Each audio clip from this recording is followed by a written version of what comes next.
Hi, everyone. Welcome to 3 News Now. I'm Stephanie Haney. Today is Friday, February 5th.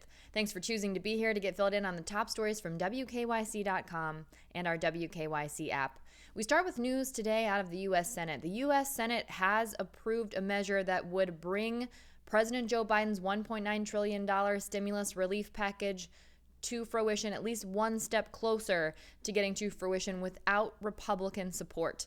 The Senate worked all night, and at 5:30 a.m., Vice President Kamala Harris cast the tie-breaking vote to set the stage for the Democrats to be able to move forward without Republican support of the $1.9 trillion package.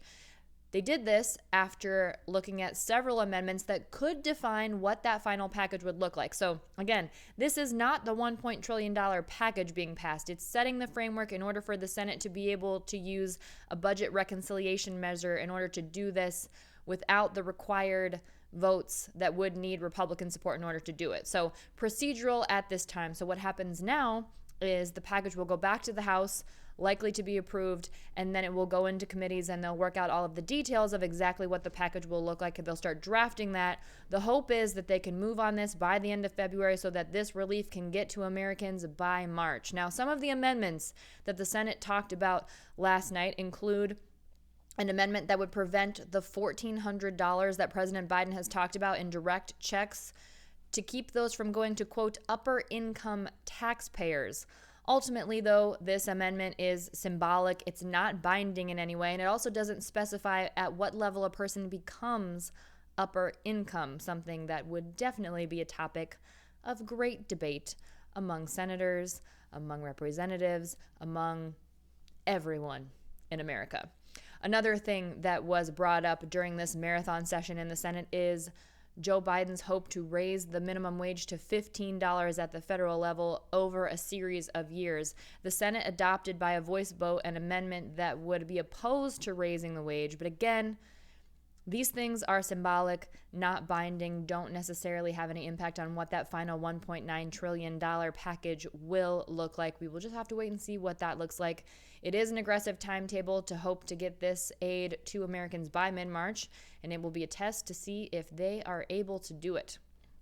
The House was busy while the Senate was busy yesterday, voting to remove Representative Marjorie Taylor Greene from her committee assignment. She had been assigned to 2 committees, the Education and Labor Committee and the Budget Committee. And as a representative for Georgia's 14th Congressional District, she had been criticized for past racist comments and embracing conspiracy theories. Now, this has brought up a divide between House Democrats and House Republicans because the Republicans, the leading Republican, Representative Liz Cheney, had said it should be up to the Republicans in order to handle what's going on in their own party. The Democrats basically said, well, you're not handling it, so they took unprecedented action to remove Representative Greene from those committees. In the past, she had talked about 9/11 conspiracy theories, not believing that mass school shootings were real, and other QAnon conspiracy theories. Well, Marjorie Greene took the floor in the House and, to her own defense, said that she does believe that the 9/11 attacks were real, that she does believe that mass shootings were real, and she no longer believes QAnon conspiracy theories. This is in contrast to what she said before. That includes lies about Democratic-run pedophile rings. But she did not explicitly apologize for supportive online remarks that she has made on other subjects, including insinuations that House Speaker Nancy Pelosi be assassinated, saying that she was accused of treason and then making the direct tie that treason is punishable by death, or the possibility of Jewish-controlled space rays causing wildfires, and she portrayed herself as a victim of unscrupulous big media companies. Now, here's the kicker. 11 Republicans joined the Democrats in voting to remove Representative Greene from those committees. So it was 219 Democrats and 11 Republicans who voted in favor of removing her from the committees, while 199 Republicans voted no, opposed to removing her from the committees. And here is what Representative Greene had to say about it this morning. She tweeted this: I woke up early this morning literally laughing, thinking about what a bunch of morons the Democrats plus 11 are for giving someone like me free time. In this Democratic tyrannical government, conservative Republicans have no say on committees anyway. Oh, this is going to be fun. So that's what was happening in the House while the Senate was working on the administrative measures in order to move the stimulus package forward. In other news related to the DC riots that happened on January 6th, the Arizona man who was photographed and seen all over social media wearing horns and face paint will get organic food in jail. A judge on Wednesday ordered authorities to provide him with organic food after he had said he could not eat while incarcerated because organic food was a part of his religion. The order came after his lawyer, the man's name, by the way, Jacob Chansley, who refers to himself as the QAnon shaman, said that he went 9 days without eating and lost 20 pounds where he was jailed without the organic food. The judge who ordered this said that he determined that Chansley's diet was based on his religious beliefs and that his willingness to go more than a week without food is strong evidence of the sincerity of those convictions. In more news related to the Washington, D.C. riots, President Donald Trump's representatives has said he will not testify at his impeachment trial, which is scheduled to begin on February 9th. President Trump is the the first president in U.S. history to be impeached twice.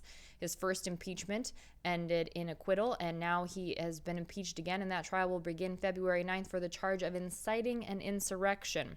His advisor, Jason Miller, said the president will not testify in what he called an unconstitutional proceeding, and Trump's lawyer separately said the request was a public relations stunt. Now let's take a look at the latest COVID-19 numbers from our Ohio Department of Health. In the last 24 hours, we've seen 3,683 new reported cases of COVID-19. That number is down from yesterday. We've also seen a decrease in the number of reported deaths.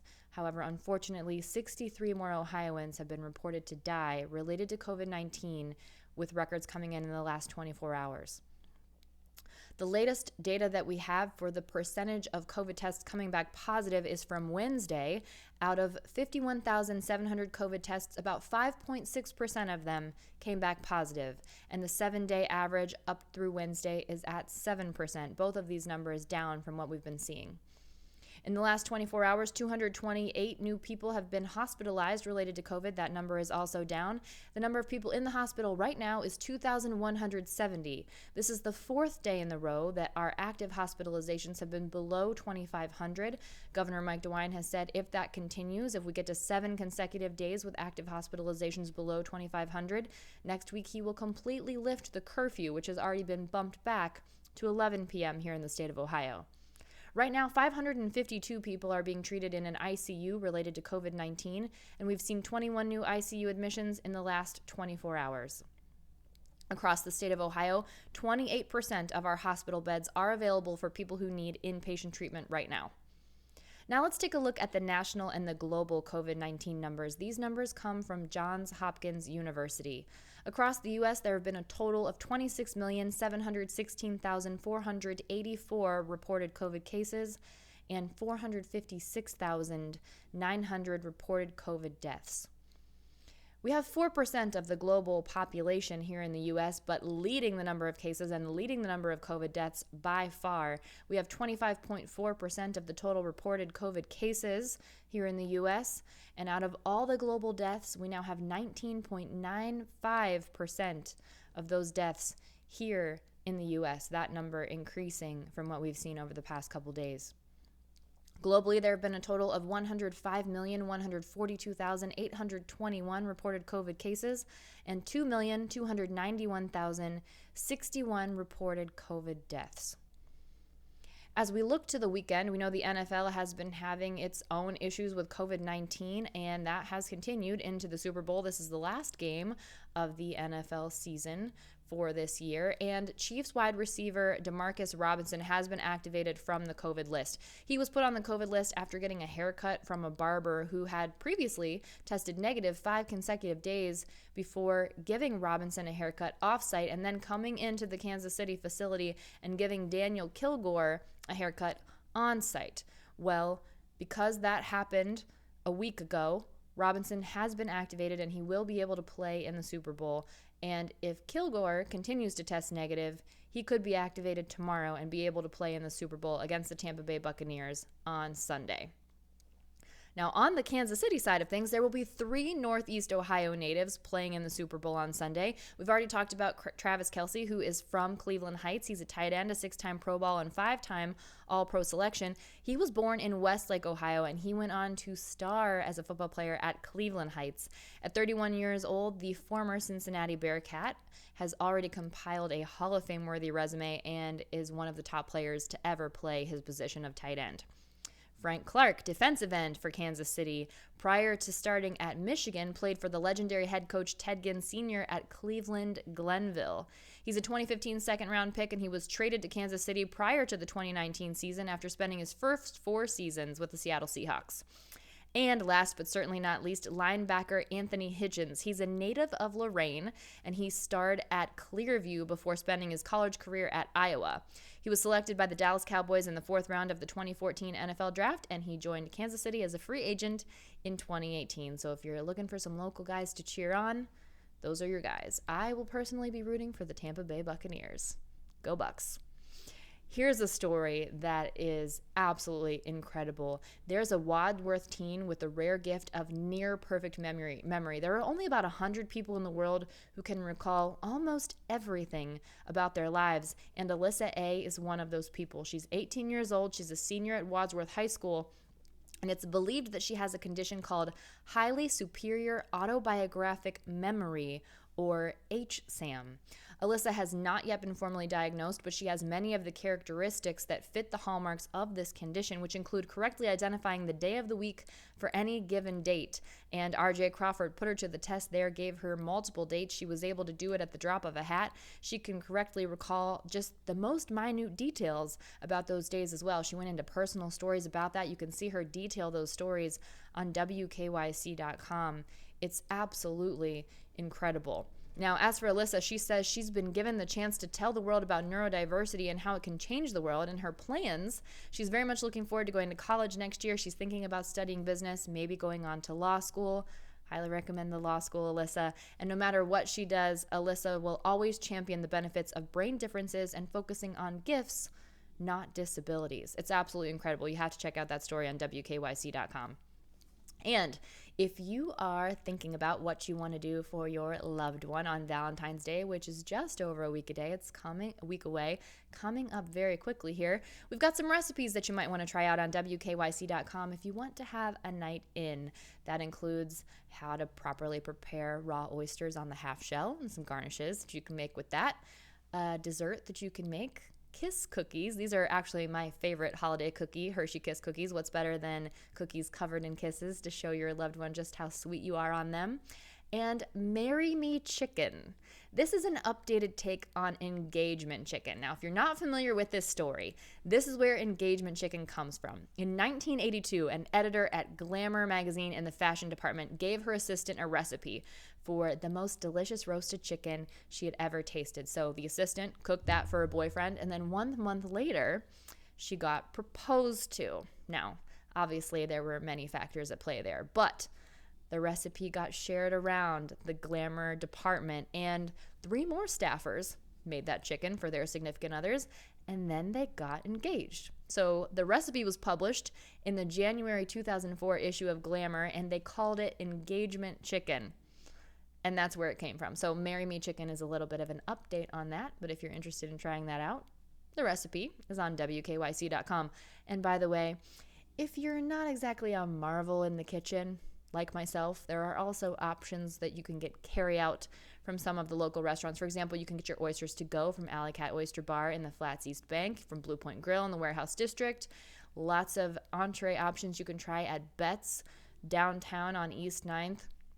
They also have vegan options, by the way, if you don't eat meat, like myself.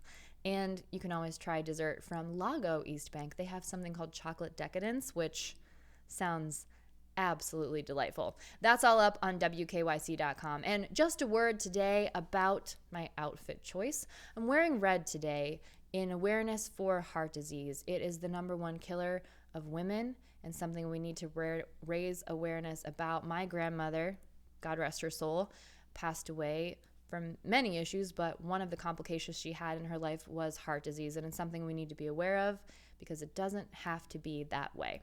We've got lots of information up on that at WKYC.com and in our WKYC app as well.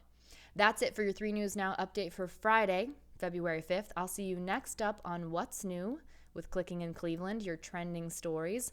Don't forget, tomorrow, the new episode of my 3 Things to Know with Stephanie Haney podcast drops. You can see a preview of that bright and early in tomorrow's morning show.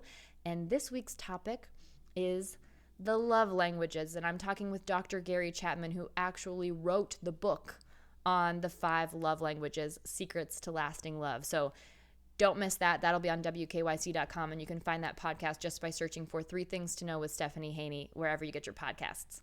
Everyone, have a great afternoon. Have a wonderful weekend. Have a great Super Bowl weekend.